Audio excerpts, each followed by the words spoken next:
Soul Numerology system. It's known as a soul system to help guide us. And so Julie as well, she's in the Living Soul Numerology system as a soul profiler. And so the unique thing about this system is that it targets the soul, it targets the individual, and gives a variety of clarity about the journey that we all do in our lives, and gives a lot of insight as we take the different courses in our lives. And so what's interesting is that we assign numbers to trace the happenings in life, to trace our purpose in life, to clarify maybe situations, things that we're wrestling with. It also gives insight into relationships. I guess I could probably get into that later, right? But it also gives insight on the like forecasting, like how we forecast the weather, what we can anticipate how the weather would be. We actually can look at the days in relation to our personal numbers and get some insight on how the energy will look for the days, and so, and also for the month, for the year, for a generation. So there's a lot of different things we can trace. So it's very similar to how people can use numerology for insight and guidance. Astrology for insight and guidance. And numerology is exact similar, same predictive type of science that provides for us. And so the Living Soul Numerology soul guidance system has uniqueness to it because it's all based upon universal principles and laws. What got you interested in doing something like the Living Soul? Well, I have always had an interest in being able to bring about a spiritual understanding from a very practical space, and I always saw the correlation between understanding universal principles and laws and then how it correlates within our lives. And so when I started my spiritual journey, years ago, I thought that was one of the things that wasn't clearly articulated. So if you think about someone's like, okay, I want to reinvent my life, or I want to get some answers in my life, or I want to make sure I'm moving in the right direction. I always use the analogy, you've probably heard me many times say before, like being able to float like the leaf, with the wind versus trying to fight against it. And so early on, I understood the importance of the universal principles and laws and how it is applied. And so in that, I knew there was deeper discoveries to see how that works and how we can see how that plays in our lives versus just, because we talk about universal principle laws, not really like sexy to the average person, right? But the reality is it's shaping everything that's going on in life. There's nothing going on that's exempt from it. And so with my metaphysical background and just my philosophical tick about myself, I was always intrigued by many different sacred, wisdom-based, writings. And one of the things from the Tao Te Ching, and I love the simple fact it was talking about 1 leads to 2. I'm summarizing, it says, and it leads to 10,000 things. And the 10,000 things was symbolic of all the phenomena in life. And it was pointed as all traceable to basic 1, 2. In other words, one thing leads to another.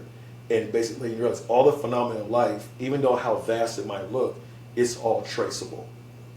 And so I started a quest just in my own personal journey. It's like, okay, there's a traceability with a lot of things that's happening in life.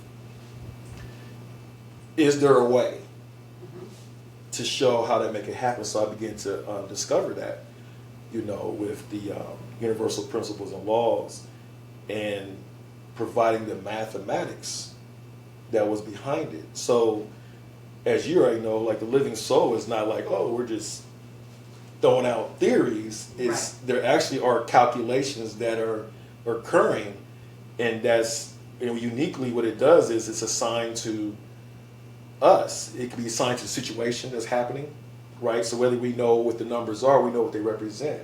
And so we go, okay, this right here is being emanated here. Oh, so this and this, it traces to this. And so then at the very basis of it, we can see what the principle or the laws are, and we can see how it behaves in the social theater. So I don't want to say I'm nerding too out, but I knew that was all there. And so I have, I was certified, several years ago in the Bagua astrology. And so there's a lot of things that, and I want to give acknowledgement to Carl Stevens, because one of the things is he tapped into the mathematics, very brilliant, and also mixed with some things I understood. So he kind of was like, as you know, everything we should be able to prove it with the math. And so when he started to really show that, I was like, okay. And then the whole Bagua system had that whole mathematic thing, and so the Living Soul, so right there, so it was intrigued. So when I got into the system, I was like, oh, this is it, right? This is it. This can give the guidance. And then, so when I started diving deep into it, I started really seeing, I was tracking days, seeing how it mirrored what was happening, and so I was doing all this before I even started really just communicating it, right? I was like, oh, wow, this is deep. So I'm looking at certain days of the week, right? Looking at certain things going on. I'm like, it's traceable, right? That's the power of it. Right? It's traceable. You have awareness of you with this. Yes. But then you have awareness of everything going around you and the energy that's happening. It's happening. Every day. And you can do it by month, you can do it by week. Yep. So you can look at it independent from the day or the month, but you can you can see how we integrate with it, right? So like, my day is going to be kind of like this, or so I need to be mindful of these things, or random stuff that pop up, like, oh, you know what? Yeah, that makes sense. It's okay. Let me not be too responsive because I'm understanding the energetics that's going on. So, yeah, so that's what really led me, into it. It's always. And then even as a kid, it's always been a burning passion. I can't shake it, just to be able to provide like insight, a means to edify people that is independent of you. You see what I'm saying? Because how a lot of times everybody makes everything really about them. Right. And this system is like, we're just breaking it down as it applies to you. So it's not really me trying to integrate myself into it. It's because that's the part where the math part's in there. It's just kind of like, oh, this is just a calculation, and by my studying it, I'm breaking it down according to the situation and stuff like that. So that's what kind of got me. I think that's one of the things. I always been fascinated by my father. Early on, he always encouraged me, definitely dig into it. So, oh, that's beautiful. Yeah. That's nice. Not a lot of people have that with their parents, right? Yeah. Things that are. Yeah, he kind of fed that, right? Everybody does a different search, and I was searching, but he's like, and he had some background and some stuff too, in philosophy and stuff like that. So he knew where my appetite was taking me, So I think, so he would randomly, like years ago, give me like the book, I think Deepak Chopra. This is way back in the late '90s, right? When he was writing about the universal laws and stuff like that. And so I took all that stuff in and just reading it. But then I started getting, okay, let me make sure that this is measurable. Because you also got a lot of people out here that say things are laws and principles, and it doesn't meet the characteristics of it, which you always hear me say. I'm always big about that. Yes. And so I was like, okay, we just don't loosely say, oh, this is the law of the pole. Well, is it matching the characteristics of the universal principle of law? As I started to really even understand that and incorporate that also influence the stuff in the living soul. It's like, okay, so this stuff is measurable, right? You can rely upon it. It has a level of predictability about it. And so because of that, there's I call it surety. A surety knowledge. You know what? I can utilize this as a guide. That's why it's called the soul guidance system. So. And it gets so powerful. So I've been learning from Satori. I'm a living soul profiler, but it's so powerful because each layer you go through, you kind of are focused on yourself right at first because you want awareness of yourself, and but then once you get awareness of yourself, you can just be talking to someone and you'll know what kind of, you're like, I bet they got this number to them, right? Yeah. And what's really cool about Satori, we only have one number in common, so he moves differently, so how he sees things. Yes. And with me getting to find like these same kind of truths, I was always looking for the knowledge or the truth, but I did it in such a different way. I end up like, nope, that isn't right? I go to this church or I go to this thing, and I'm like, that doesn't feel right until I went to something else. But I would always have to find something that I didn't like to get to where you like. To find something that works. Yeah. Right? It's very interesting because also my son has his number. And my son kind of was like him. He's like, that makes no sense. Right off the bat, he didn't need to get it from an outside source, where I would still need an outside source to tell me a few things. So, yeah. It's funny you said that because I think to a degree we all are, when we start trying to intentionally seek, we be like, okay, there's something, off here. Especially, we talk all the time, when we do our sessions with different, our generation, I think there was a massive disruption because there was like, okay, we kind of had like a strong religious influence and emphasis on certain things, and people started looking like, okay, now I experienced life, but this is not the effects from what was taught is not matching. Right. Right? Right. And so I think that shifts people into their own quest and their own journey. Well, then I didn't like a lot of the right, Yeah. like especially like Catholicism, like 'cause Right. that was my grandma, but my mom Right. had left, right? She didn't go to church, but I still picked up some of that energy, right? Yeah. Of some of those stories. But I'll always remember they're like telling me something like, that makes no sense. That I just remember that part. None of that makes any sense. That the Catholics will, no, everyone else is going to hell. I'm like, but then you start seeing that in anything, right? Mm-hmm. They all, and I'm like, that's what's so good about a system like this. You got your universal laws, and then you can see how you fit into it. I like that. And you see how you fit see how into it. you fit into it, and then you can work. Yes. Right. Yes. I think a lot of us we're told we need to be a certain way, like this is what you need to do. This is how you need to be.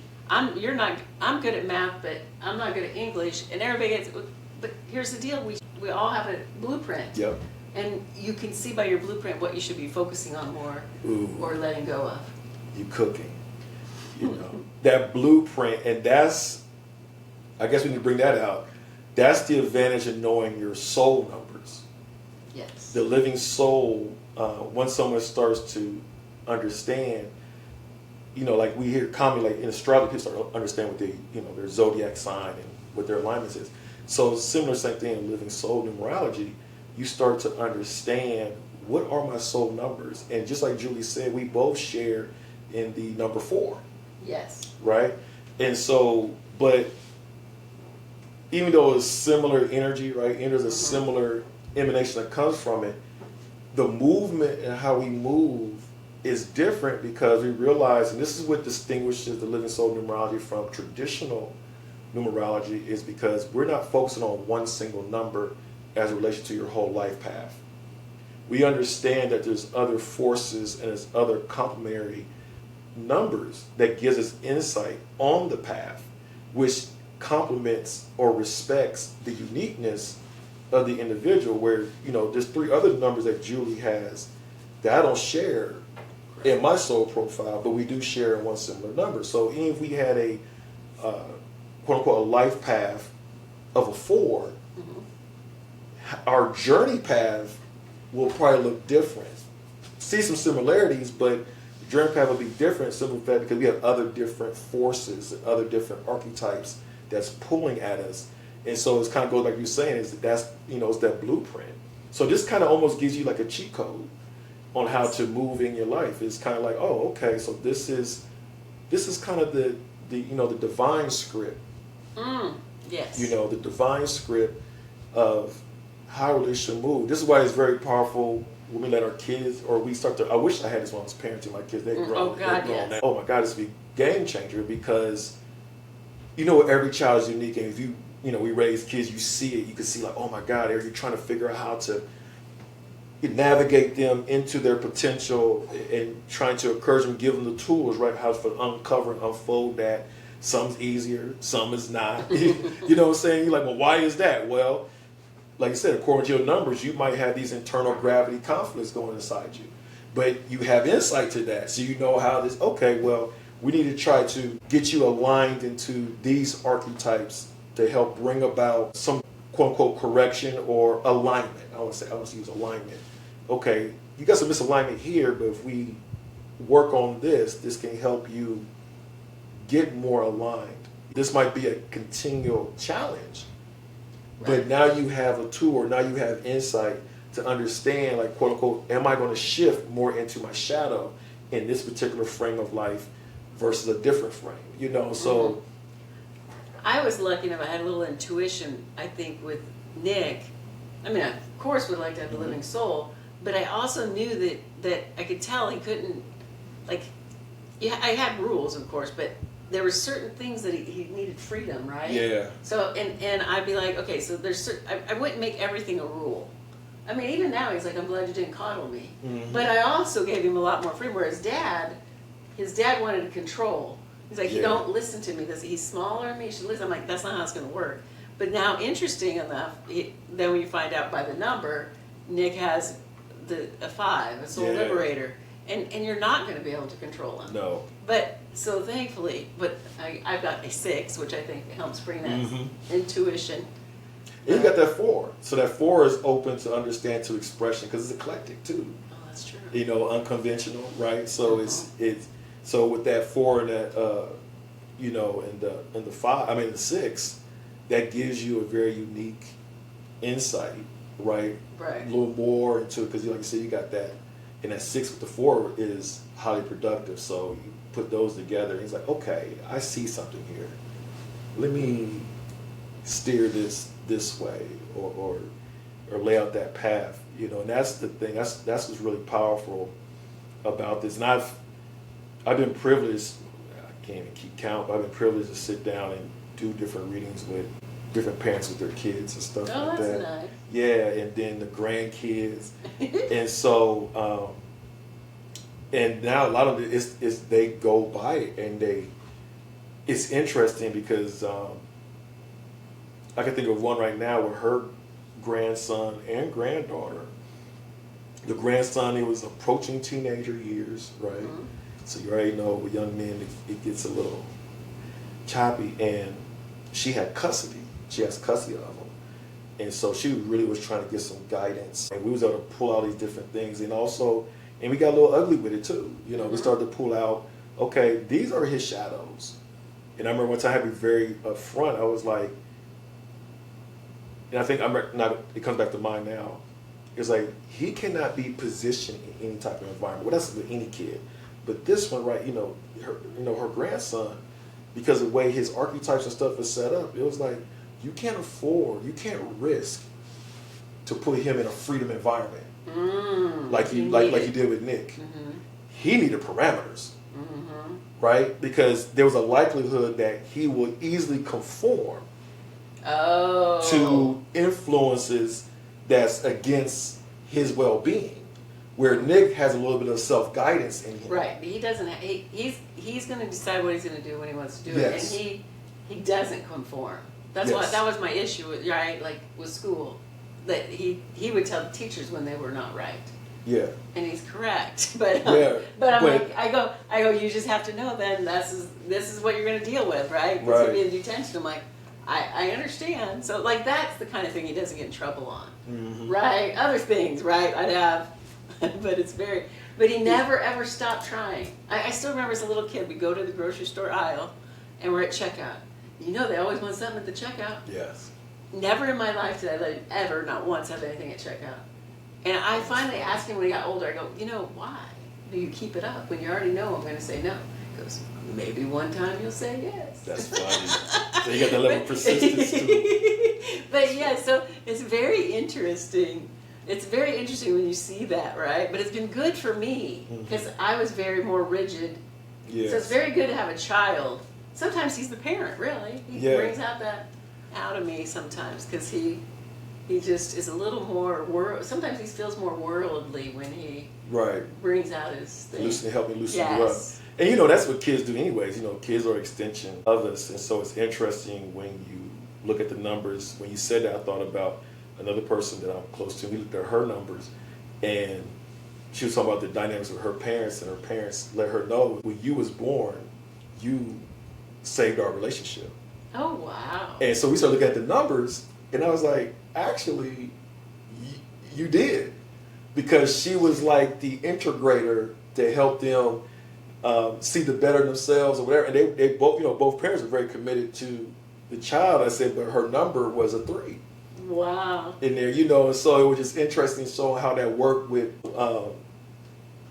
both sides. So you see unique things like that when you start to get into the number and the mixes. It's really interesting when you look into the family dynamic, right? Or Right. in a relationship, you're like, ooh. And what I like about it, gives you some understanding. It gives you some sensitivity where you might not have been so sensitive. I think, like I said, I think back like, wow, if some things that, like I said, intuitively, I get this, but you could have been I could have been even more strategic. Oh, God, yeah. I could have been way more strategic.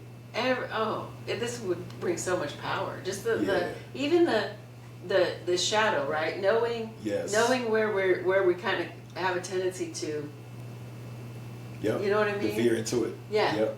I mean, Rashad and I were talking last night a little bit, and he was talking about something like, oh, that's one of my little things, right? The renunciation. Yes. thing, Yes. Right? Yes. Right? There's that, yeah.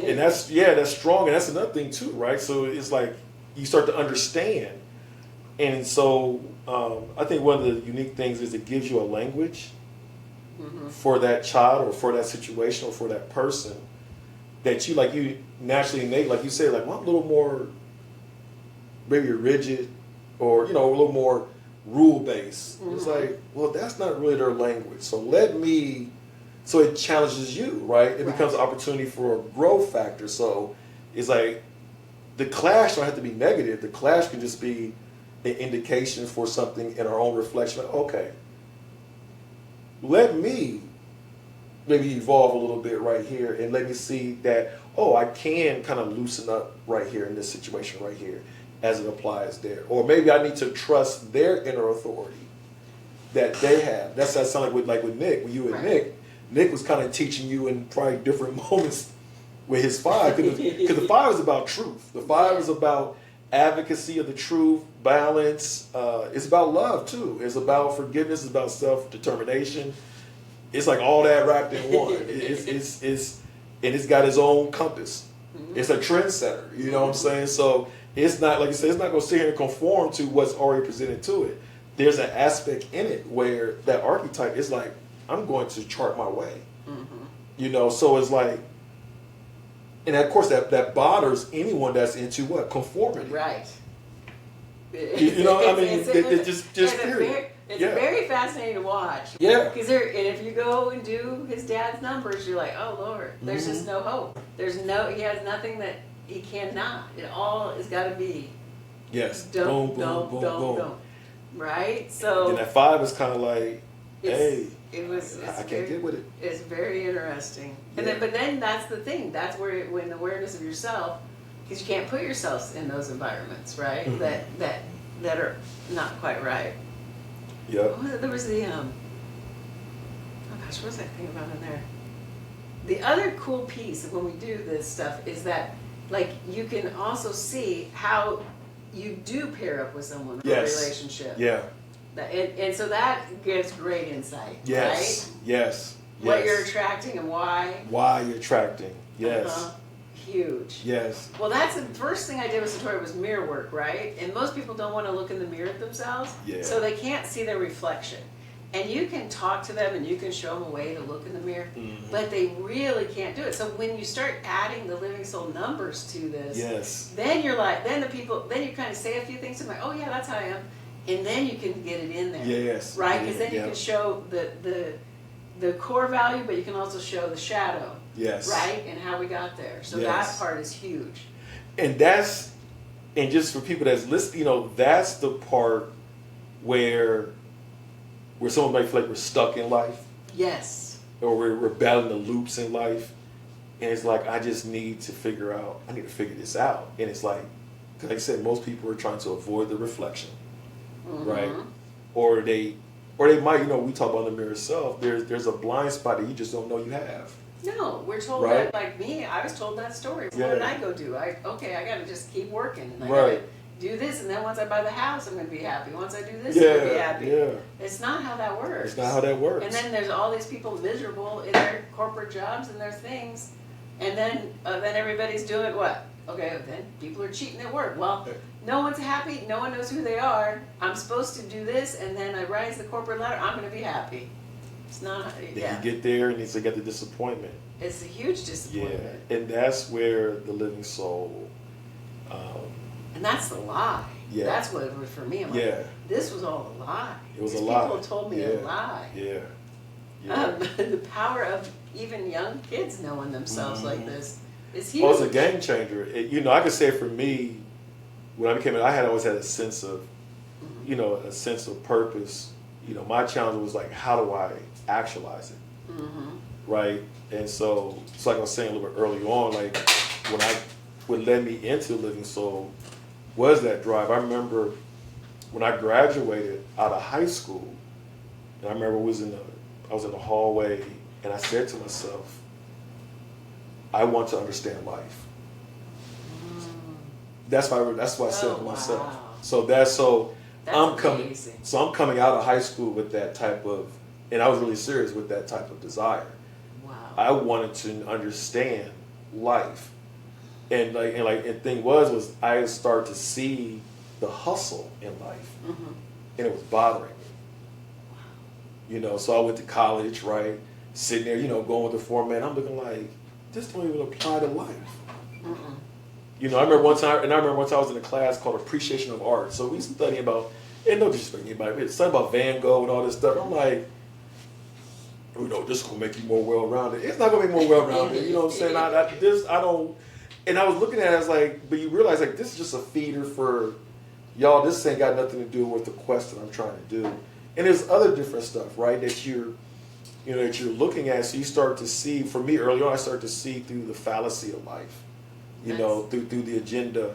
And so that also a thing that led me really early on, because I started like, okay, I can trust the universal principles and laws as I understand them, as I master them and incorporate them, right? Despite my indecision, if I don't understand something, because I don't know everything, right? It's like, is there a way for me to help me to figure it out, or push me in a direction to inquire, so I'm making less indecisions and more good decisions for myself, which is, that's the whole grand scheme of life, is whoever can make better decisions for themselves, they pretty much engineer their life to be kind of where they want it. And those that don't, right? Well, we don't know. We don't know. And so the living soul, that's what it does. It does that. And so when you take, so uniquely, so I guess people that listen, so what's interesting with the numbers in the living soul is that it gives a persona around the principle. Like we said, right, the liberator, right? Yeah. The liberator is the 5, but we know the liberator in principle form is the principle of correspondence, right? It's like, oh, well, it's different when you give a persona to it, because now you're giving a behavior, a thinking characteristic, an interest, and so you almost give a human relation. Yeah, it's true. You know what I'm saying? So like, oh, the soul liberator, I could see that in that person. So now you're discerning the interplay and the social interaction and how it looks, right? And so you're like, okay, these are the unique things that it just begins to help and guide you. Then you're like, I can apply it to a pursuit that I'm trying to, pursue. So if like Nick's a 5, I got 5, I got 2 5s, so it's like, okay, so what's the right environment for me to kind of entertain that can help me, give me a higher chance, right? Or increase my probability for me to bring about something or to attract something. So it's like, okay, well, I need to, I need to be in environments where there's selflessness, right? Where there's people that recognize the quality you bring and they're willing to help promote it, right? Now, interestingly, my journey path early on, that was one of my main resistance. Oh, wow. But yet, that's the main thing that I need. That's why some of you be like, well, you got all this going on. It's like, man, you should be well. But it's like, well, my nemesis, you know, that's another thing too with the living soul. You understand your numerical nemesis. Mm-hmm. And those energies that you know you got to fight with. and so it's kind of like, almost, I remember like when I was younger, I was kind of ahead of my time. You know? Yes. And so it was like, and I was going through certain ranks. I was involved in, you know, in ministry and stuff, and people would see the potential. But then it's like, oh, we can't let him get too much exposure. Or if we lay him right here, then he might draw certain people to him. You see what I'm saying? That's way we talking way back. So I had to navigate that. You know what I'm saying? But then when you look at the numbers, I'm like, oh, it makes sense. Okay. And so now I didn't fall, I didn't quail to it. Right. It built me. Right. Right. And so for me, I was always diligent, even behind the scenes, you know, Wow. putting things together. So I'm already writing these things, all these different ideas, because I knew there was going to be a time that I will begin to bring forth what I'm set to do. I just have to just trust the process, right? And so, like there's an old proverb that says, the diligent bear rule. So I was like, okay, so if I tap into the virtue of diligence, well, that's connected to the 5. Huh. You see what I'm saying? Uh-huh. Because the 5 has what? Self-determination. Mm-hmm. So it's like, okay, if that's a truth, right, and that's a force, then let me utilize that, right? But then, so in that journey, what do I need to do? I need to be able to detach my mind from time. Because when you're young, you know, you're such a young man, you're trying to make it happen. And it's like, then you end up getting frustrated. Mm-hmm. You get frustrated at time. Right. Instead of tapping into the practice and and utilizing the forces to work with you as you're developing and going along with that whole assistance. And so, again, that pulls back to, for me, is what I love. That's why I'm really all into this, because I'm like, I know this is what it can do for an individual if they take themselves seriously. That's huge, though. You're tapping into the forces, right? Yeah. That's a huge thing. And people get scared. They say, forces. What are you talking about? Forces. He's like, well, you use the microwave? Are you watching TV? You know, so see, it was like, no. So there's forces out there. You know, you ever roll by in a car, you see someone on a motorcycle, how they listen to music on their motorcycle? Well, it's like gravity. It's here, and so the living soul gives it visibility per se, or Yes. or it brings it into the realm of perception. So it's not like something way out here. It's like, oh, these forces are here, and so I guess in respect to the technical aspect is that the universal principles and laws are also generator of forces that's in life that points to the 10,000 things that's traceable to a basic principle. So the principle is like a seed. Yeah. Like a tree, you know what I'm saying? So it's like, oh, the seed, the tree. Oh, we could trace this tree by the seed. And so it's the same thing. You got these different areas in life, like domains in life, career, domestic, intimate relationships, finances, our wellness. So we got these different areas, but they correspond with different principles. And then also correspond with certain archetypes. And then we know the certain archetypes have certain elements associated with it. Right. So it starts to create this whole picture. If you don't have it, you can start to learn to get the picture. And that's where, I was always intrigued. I knew he was like, oh, there's a way to crack this code. You know what I'm saying? And so for me, like I said, I had appreciation, like the Kabbalah, like in the esoteric, the Jewish tradition, the Kemetic stuff. Just you're seeing pieces of it. You're like, okay, that's how to put this together. And so, and it's not nothing new. Predictive sciences and practices on the spiritual side of things has been around. Right. But the thing is, in a lot of cases, as you probably know, it was communicated in a complicated way.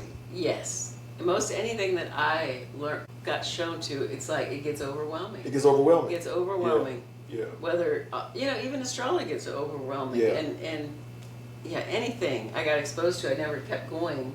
Because it starts too overwhelming. It starts getting loopy. Now, Seem like I'm not saying the living soul. It's layered, right? With it's a layered thing, but you get the basics and you're not questioning. right. Right? Like I'm not questioning. What it does is, I want to know more.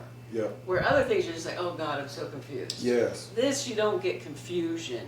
You get, oh God, what else is there? What's deeper? Yeah. Right? What else Yeah. can I gain from this? I don't know when he brought it up, but he's like, hey, you can take and put two soul elements together, and then you can see what it creates. I'm like, oh Lord. Yeah. And it's a game changer because you can see kind of how, even before you start working with someone, how it's going to kind of go. How it's going to go. Right. And it should. Then when you see it played out. Well, it's better than being like, okay, now I know, right? Yep. You don't have to get surprised. Yep. And that's fascinating. It's funny. As me, I like to see people's potential, but see, sometimes they're not living in their potential. Well, if you do the numbers, then you can just see it. You don't have to attach to someone's potential and wait on them. You can like, okay, this is where they are. If they want to go further, they want to go further. If not, you gotta let it go. You gotta let it go. We'll just float this way. He's very good at floating. I mean, he can float in and out. He just makes it seem so smooth. Because it's interesting when you start to understand it. It makes you more well-rounded. Right. You know what I'm saying? I like about it, and also it makes you mindful. So you're like, okay, I get it. So Satori's my teacher, my mentor. If you're looking to get a teacher or mentor that's just going to be a yes person, this would not be the right person for you. You want someone but I personally want someone that challenges me and sees my blind spots, right? And so then now we've got the Living Soul, which takes it, and you can do some of this on your own. It's so powerful. It's just very powerful to have an awareness of yourself, and I can't even tell you how much it shifted me.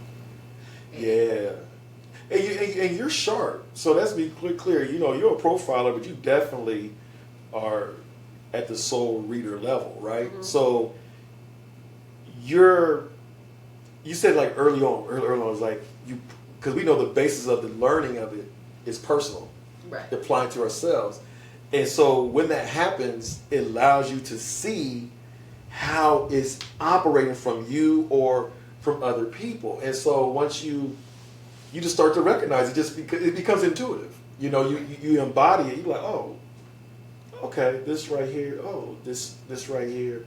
And I always say all the time, especially in this society and life, you think about it, the battle's with knowledge.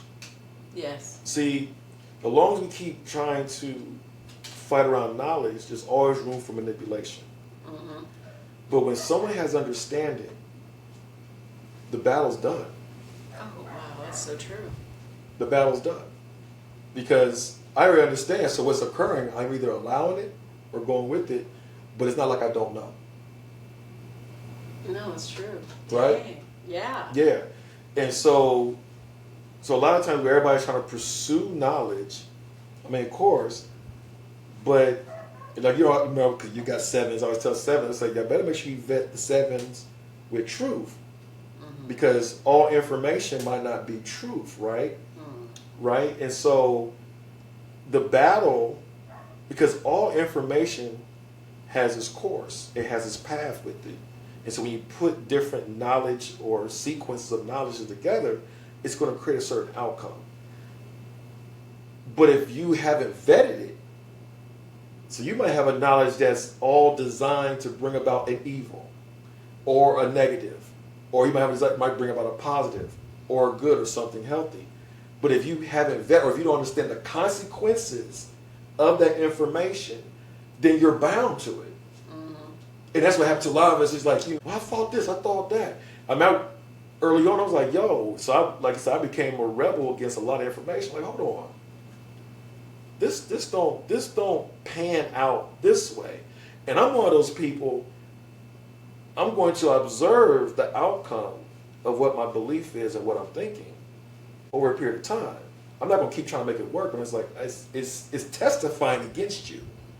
Either you're going to, and of course, a lot of people don't. No. I'm one of those people, okay, I get it, Yo, and so I realized, I'm a little more hard-headed, but we're good. I mean, it happens, people's like, this is what it is. It's like, no, that's not what it is. It's showing you something, telling people something, of course, like, that's not what it is. And you can say what you want, but the result is tracing to what you think, and that's the thing you need to see, right? Versus you trying to force something to be what it is. And I get it. Something you let time go and see as you work, so we get that. But when you don't live a little bit, we got an age right now, it's like, okay. Yes. Okay, that ain't it. Okay, so it might be a slam into yourself, right? That you got to face and reconstruct some things, but you're going to have to do that, or you're going to stay stuck in this wherever you're at. And so that's the power of understanding. Understanding allows you not to be inferior to an information base because you understand it. You think about all the gameplay that goes on in life. They're all trying to misconstrue the information to keep you away from what? Understanding it. Yep. And so when you start to understand the forces, the principles, and things like that on top, because most of us, I'm not saying most of us has been taught more theory. Right. And theory and respect is more trend. Oh, this was good for this period of time, but then, no longer not. Right now, we got this big old AI blast. So some things that we were taught and operating, I got to refashion because it was a trend. Right. We was operating off a theory, and this theory has ran its course. But what's still here and what's still relatable and reliable is the principles. Just like we was talking about earlier, it's like, okay, so even though these changes are happening, nothing is going on that's separate from a principle or a law that's behind it. So if you understand that, then you increase your ability to navigate no matter how old you get, right? It's just a matter of you tapping in and knowing the resources, and then the more you understand it, the less likelihood you can be consumed by blind spots, whether you know it or not. You might start asking the right question, or all of a sudden you might invite the things in your life to help you see. Right. I know we're talking a lot on the overarching, but the principles are, it comes down to 9. Yeah.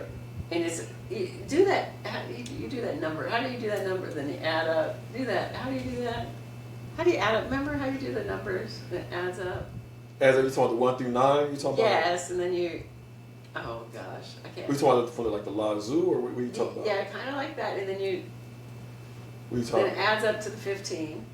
Oh, you're talking about like that, or the math behind it. So basically all the numbers are strategically positioned, and when you put it like inside this cube has 9 squares in it.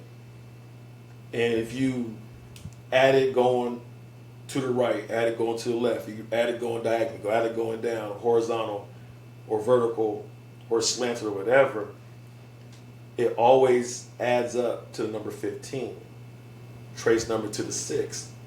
And so I know I'm just kind of highlighting so anyways, it gives a basis for the math to always support itself based upon the situation, the assignment, people's numbers. It's always mathematically is coming in alignment with a certain outcome because of that base layer you're saying of the math that's supporting the formation of those line numbers that we go from 1 through 9.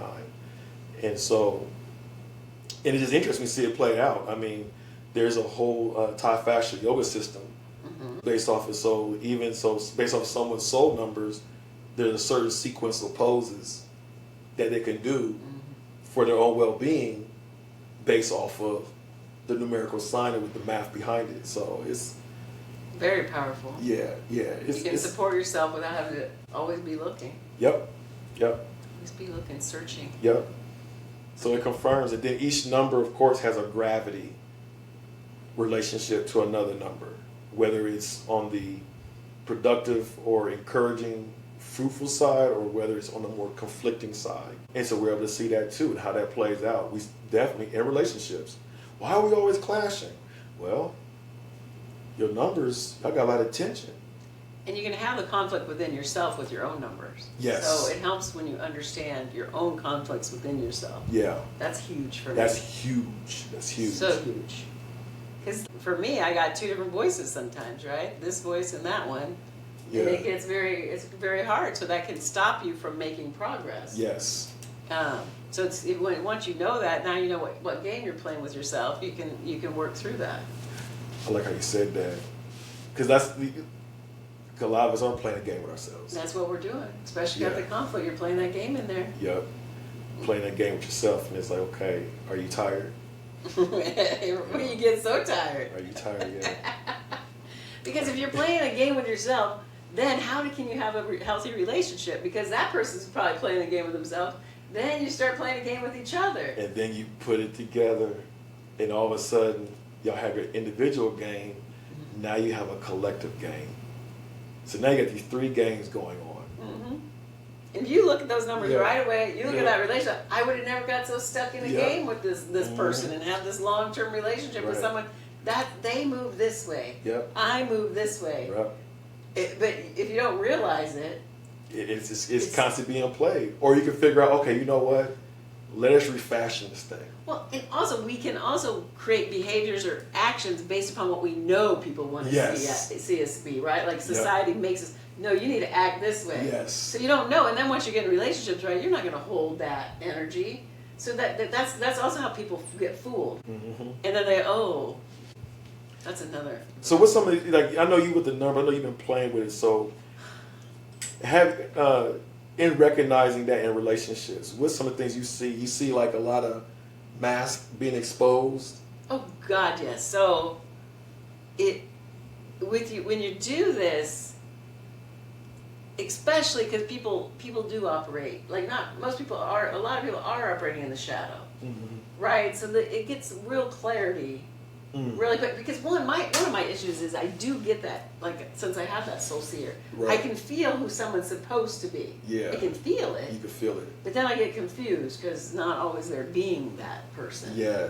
So intuitively I know this is who they're supposed to be. But now, instead of just going, hey, you should be acting like, people aren't very resonant with, you're not even, you know what I mean? You're not living up to your full potential. But if you have the numbers, you can go, hey, you got this number, so you have a tendency not to be able to renounce situations, or you have a tendency to get attached too much and take care of someone, right? You can go through each one. Yep. And then even, on the sexual or sensual side. Yes. Right? On the variety versus this. Yes. Then Yep.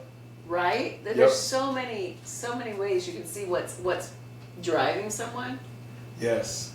And it makes it so much easier. So much easier. So then you don't think, oh man, they'll change if I act this way. Yes. You go, wait, this is how they work. Does that work for me? Right, does that work for me? Yes. Right? Yes. It's so powerful for me. Yes. Because I got attached, which is attached to certain things, and then, it's painful. It's painful. Painful to renounce it. How much pain do you want to experience? Man. Man. And it's just, I like what you brought out, because we just said it's so fluid of the pursuit. So I guess for clarification, is that each soul archetype has housed inside of it a pursuit. Like you said, like the variety. So there's different pursuits. Mm-hmm. Like the 7 pursues knowledge. Right. Right?